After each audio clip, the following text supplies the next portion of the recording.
Hello student, welcome to my channel Ajab Gajab English.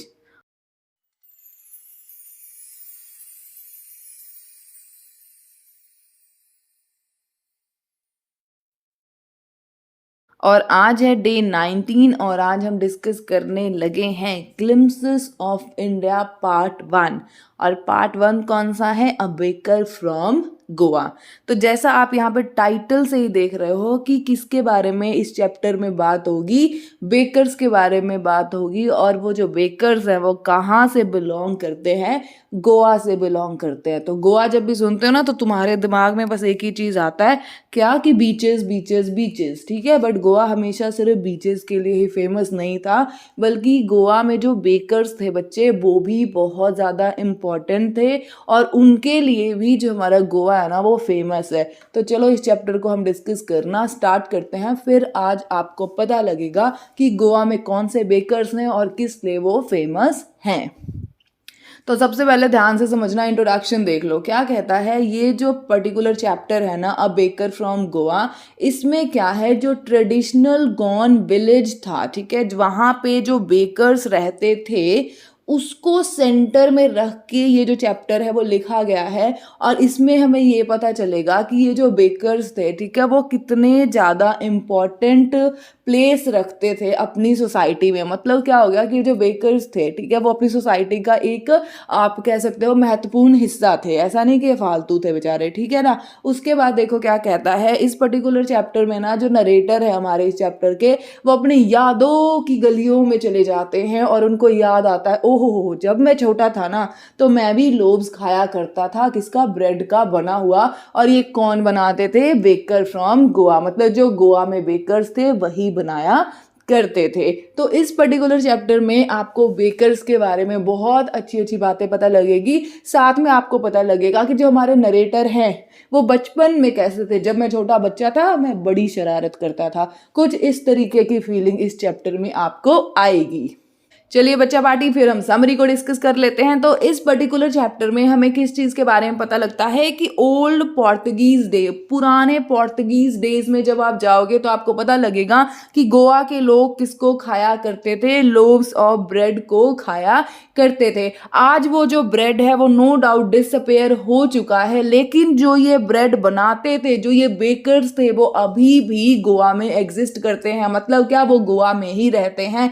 और even जो furnace है, जो भट्टियां थी जिसमें ये ब्रेड बनाए जाते थे, वो भी आज गोवा में है। इवन जो ट्रेडिशनल बेकर थे वो बैम्बू स्टिक लेकर एक जगह से दूसरी जगह जाते थे, ठीक है, और बैम्बू स्टिक में घुंघरू लगे हुए होते थे जिससे उसकी साउंड से, ठीक है ना, सभी को पता चल जाता था, अरे बेकर आ गया, बेकर आ गया। तो आज भी गोवा की गलियों में वो साउंड जो है ना वो सुनाई देती है। और एक चीज़ यहाँ पे याद रखना कि कुछ फैमिलीज अभी भी हैं गोवा में जो इस पर्टिकुलर बिजनेस को चला रही है, ठीक है। और आज भी, आज प्रेजेंट में भी 2022 में भी अगर देखो ना तो ये जो बेकर्स हैं, ठीक है ना, इनको क्या कहा जाता है? पाडर कहा जाता है इन गोवा। तो आपको पता लग गया कि ये कब की बात है। जो हमें जो नरेटर है वो अपने पुराने दिनों को याद करके बता रहे हैं कि हमारे यहाँ कौन होते थे? पोर्तुगीज डेज में हमारे यहाँ बेकर्स होते थे जो क्या बनाते थे? लोव्स ऑफ ब्रेड बनाया करते थे। लेकिन आज जैसे जैसे मॉडर्नाइजेशन आ गए, नो डाउट चीज़ें जो हैं वो ख़त्म हो रही हैं, लेकिन पूरी तरह से ये जो ट्रेडिशन है बेकरी का, ठीक है, वो ख़त्म नहीं हुआ है। आई होप कि आपको यहाँ तक अच्छे से समझ आ गया होगा। अब ध्यान से समझना, नेक्स्ट देखो क्या कहा जाता है कि जो ये बेकर्स थे, ठीक है, बेकर्स जो थे ये ऑथर, जो हमारे ये नरेटर हैं, उनके फ्रेंड भी होते थे और उनके गाइड भी होते थे। और ये जो बेकर्स हैं दिन में 2 बार आया करते थे। आई बात समझ में? और क्या कहते थे, इनके हाथ में बैम्बू का एक स्टिक होता था, ठीक है, और बैम्बू का स्टिक होता था, उससे वो साउंड प्रोड्यूस करते थे, ठक ठक वाली, ऐसे वाली, देखो, ठीक है, इस तरीके से वो साउंड प्रोड्यूस करते थे, जिससे जैसे ही ऑथर के कानों में जो बैम्बू स्टिक की ठक ठक की आवाज़ है वो जाती थी, वो सो रहे होते थे, वो उड़ जाते थे, ठीक है, और जल्दी जल्दी आ जाते थे। किसके लिए? कि मुझे भी क्या चाहिए? जो लोव्स ऑफ ब्रेड है वो चाहिए। फिर यहाँ पे एक चीज़ और वो क्या बताते हैं कि हमारे घर में जो मेड सर्वेंट होती थी, ठीक है, वो घर से बाहर निकलती थी और लोव्स जो होती थी ब्रेड के वो खरीद कर लेकर आती, हमें मिलता था ब्रेड बैंगल्स। मतलब क्या हो गया बच्चे कि जो बड़े लोग थे, ठीक है, घर के जो एल्डर्स थे, उनको तो मिलता था लोव्स ऑफ ब्रेड, और बच्चों के लिए वो स्पेशल क्या बनाकर लेकर आते थे, बैंगल्स ब्रेड। आई होप यहाँ तक आपको क्लियर हो गया होगा। फिर आगे देखो थर्ड में हमें क्या पॉइंट, जो थर्ड पॉइंट है उसमें हमें क्या कहा जा रहा है, जो बेकर हैं, ठीक है, वो झेंग झेंग के साउंड जो है वो अपने बाम्बू से प्रोड्यूस करते हुए आते थे एक हाथ से, ठीक है। उन्होंने अपने बास्केट को पकड़ा हुआ होता था और वो बास्केट कहाँ होती थी, उनके सर के ऊपर होती थी, और दूसरे हाथ में उनके क्या होता था, बैम्बू का स्टिक होता था, और बैम्बू के स्टिक को वो क्या करते थे, जमीन में गाड़ देते थे जहां पर भी उन्हें रुकना होता था, और उस स्टिक के ऊपर वो क्या करते थे, अपना बास्केट को रख देते थे। आई बात समझ में। और यहाँ पर हमें देखो एक चीज, क्या आपने ना, आपको मैं एग्जांपल देती हूँ, अगर आप देखोगे ना, अगर आप ट्रेडिशनल पहले की फोटो देखोगे तो लेडीज जो होती थी, जब वो पानी लेने जाती थी मटके में भर के, ठीक है, तो वो एक हाथ से वो होल्ड करती होती थी अपना मटका अपने सर पे, और दूसरे हाथ में उनके चाइल्ड, उनका बेबी होता था, चाइल्ड होता था, ठीक है, या कोई और भी सामान होता था।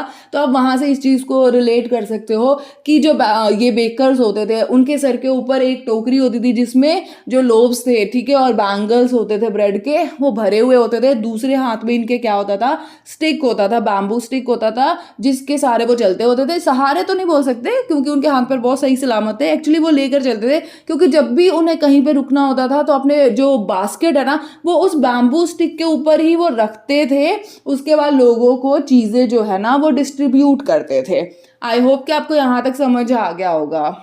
फिर देखो वो क्या कहते हैं ऑथर, कि हम लोग क्या करते थे, जैसे हमें पता लगता था कि जो बेकर्स हैं, ठीक है, वो आ गए हैं लोब्स लेकर, ठीक है, हमारे लिए बैंगल्स लेके, तो हम क्या करते होते थे, उनके बास्केट में झांका करते थे। मतलब क्या, हम छत पे चले जाते थे और वहां से नीचे देखते थे कि अरे उसके बास्केट में क्या कुछ है, और फिर हमें वो बताते हैं कि हम लोग क्या करते थे, जो ये लोब्स और ब्रेड है उसको खाया करते थे, किसके साथ, हॉट टी के साथ। टाटा टी अग्नि पीते होंगे ये लोग, और उसके साथ ब्रेड भी इंजॉय करते थे। और इवन वो इतने ज़्यादा खुश होते थे इन ब्रेड को खाकर कि वो लोग ब्रश करना भी भूल जाते थे। वो कहते थे अरे यार पहले ना हम क्या करते हैं, ब्रेड ही खा लेते हैं, ब्रश तो बाद में कर लेंगे। और वैसे भी शेर जो होते हैं, जो बाघ या चीते होते हैं, वो क्या है, कभी ब्रश नहीं करते। ऐसा कुछ जो है हमारे ऑथर कहा करते थे।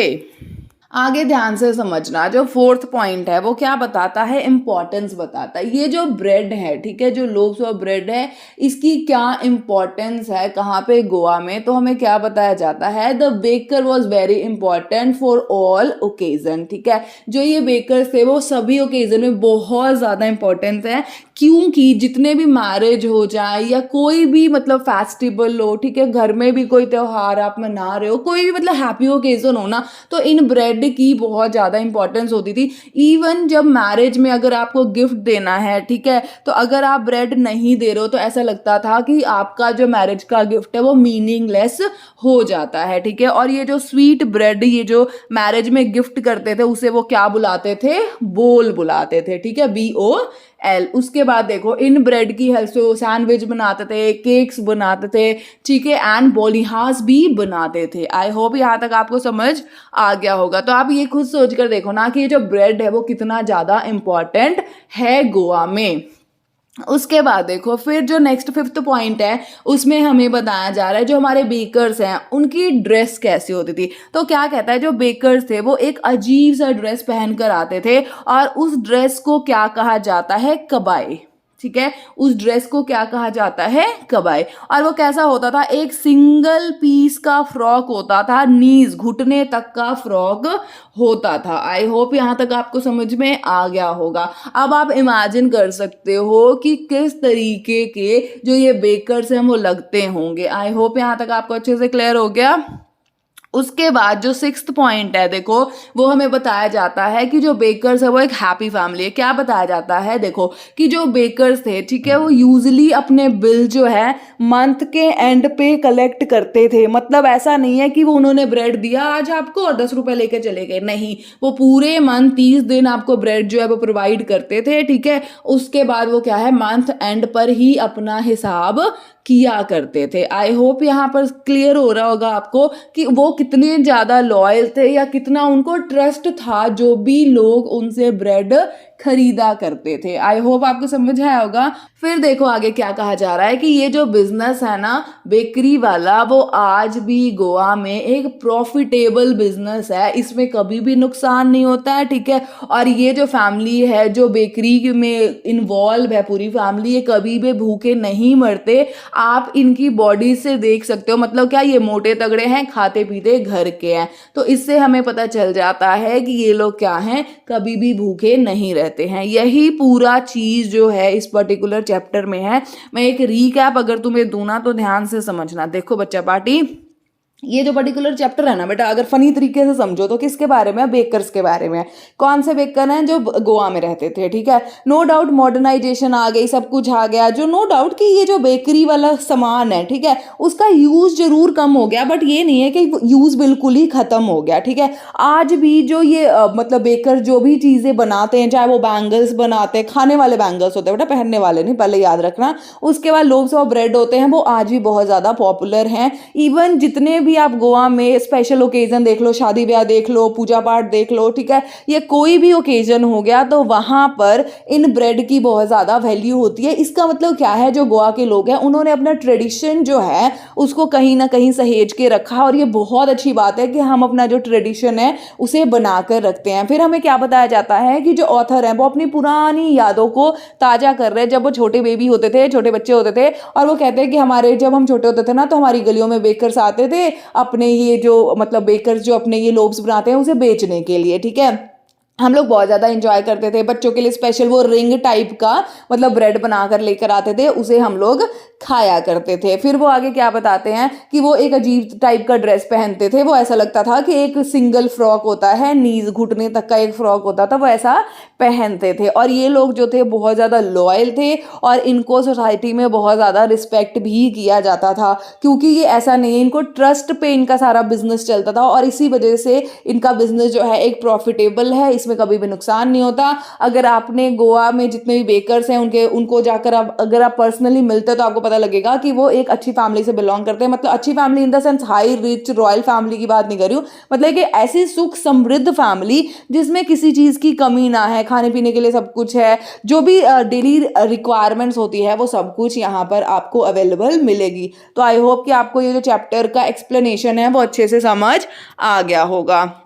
चलिए अब हम जो है ना MCQ कर लेते हैं, किसके बेस पे, एक्सट्रैक्ट के बेस पे, क्योंकि आपको पता है एक्सट्रैक्ट बेस्ड क्वेश्चन भी बहुत ज़्यादा इंपॉर्टेंट है। तो ये रहा आपके कंप्यूटर स्क्रीन पर पहला क्वेश्चन, ये रहा आपके सामने एक्सट्रैक्ट पढ़िए, और ये रहा पहला क्वेश्चन। मजा आ रहा है ना, ऐसा लग रहा है जैसे KBC खेल रहे हो, ठीक है। चलो KBC खेलते हैं हम, ठीक है। एक्सट्रैक्ट आपके सामने है और ये रहा पहला क्वेश्चन आपके कंप्यूटर स्क्रीन पे वेरी फनी। चलिए ये रहा पहला क्वेश्चन, ये रहे 4 ऑप्शन, फटाफट दिमाग लगाइए और आंसर बताइए। सिर्फ आपको मैं टाइम दूंगी 4 सेकेंड का। 1 2 3 4 and the right answer is option B. बहुत सही जवाब, आपको मिलते हैं 10,000 रुपए।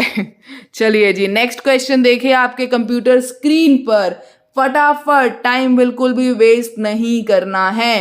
क्वेश्चन नंबर 2 आपके कंप्यूटर स्क्रीन पर है और ये रहे आपके चारों आंसर्स, ठीक है। इसमें से आप फटाफट बताइए हमें कौन सा है राइट आंसर, और आपको फिर से मिलते हैं 4 second. 1 2 3 4 and the right option is option number C।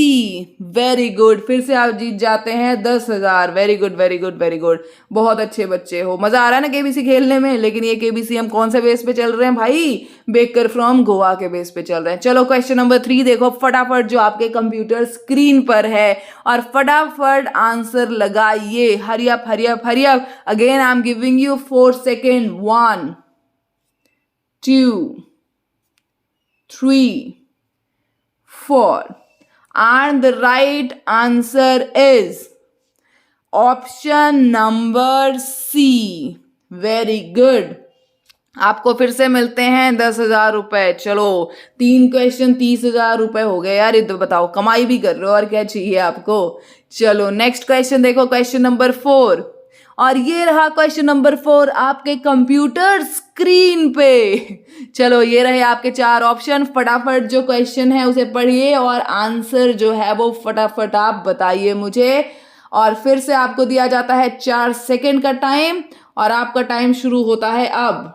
1 2 3 4, समय समाप्त। And the right answer is, hurry up, option number D. चलिए वेरी गुड। अब जो है 5th क्वेश्चन, जो आज के सेशन का लास्ट क्वेश्चन है, ये है आपके लिए 50,000 के लिए। आ रहा है ना मजा केबीसी खेलने में। फटाफट क्वेश्चन पढ़िए और ऑप्शंस देखिए और फटाफट आंसर निकालिए। Hurry up. और आपका टाइम शुरू होता है अब। 1 2 3 4 and the right option is option number A।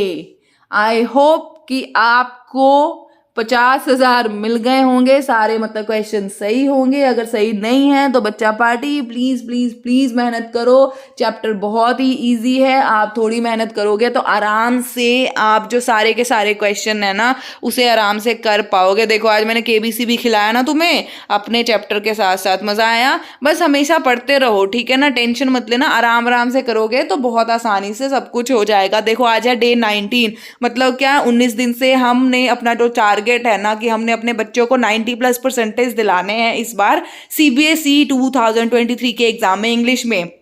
उसमें बेटा आज हमारा डे 19 है, ठीक है। और हमें कहाँ तक जाना है, डे 90 तक जाना है, 90 दिनों तक जाना है। तो आप हमारे साथ जुड़ के रहिए और मैं अश्योर करती हूँ आपके 110% है बच्चा पार्टी कि 90+% तो हमने आपको दिला ही देने हैं इस बार इंग्लिश में। क्योंकि रिवीजन वाला जो सेक्शन है ना उसमें बहुत मजा आएगा। अभी तो हम सिलेबस ही कवर कर रहे हैं जिसमें मैं आपको सारे समरीज बता रही हूँ, ठीक है। थोड़ा आपको आइडिया मिलता जा रहा है कि चैप्टर्स में क्या है, लेकिन रिवीजन में इतना ज्यादा मजा आएगा ना, आपको ऐसा लगेगा कि हम सच में ही फाइनल पेपर ही दे रहे हैं और आपको खुद कॉन्फिडेंस आ जाएगा कि हम सब कुछ कर सकते हैं। तो चलो मैं एक ही चीज कहूंगी, अगर वीडियो अच्छा लगे तो लाइक करना और शेयर करना, और लगे कि मेरे चैनल पे आके आपका टाइम वेस्ट नहीं हुआ है, आपने जरूर यहाँ से कुछ सीखा है, तो मेरे चैनल को लाइक शेयर सब्सक्राइब करना बिल्कुल भी मत भूलना। मिलते हैं आपको अब हम मंडे को, जिसमें हम डिस्कस करेंगे बाकी के चैप्टर्स भी। तब तक के लिए हंसते रहना, मुस्कुराते रहना, अपने आसपास के एरिया को साफ रखना और हमेशा खुश रहना। Bye bye, take care, have a good day.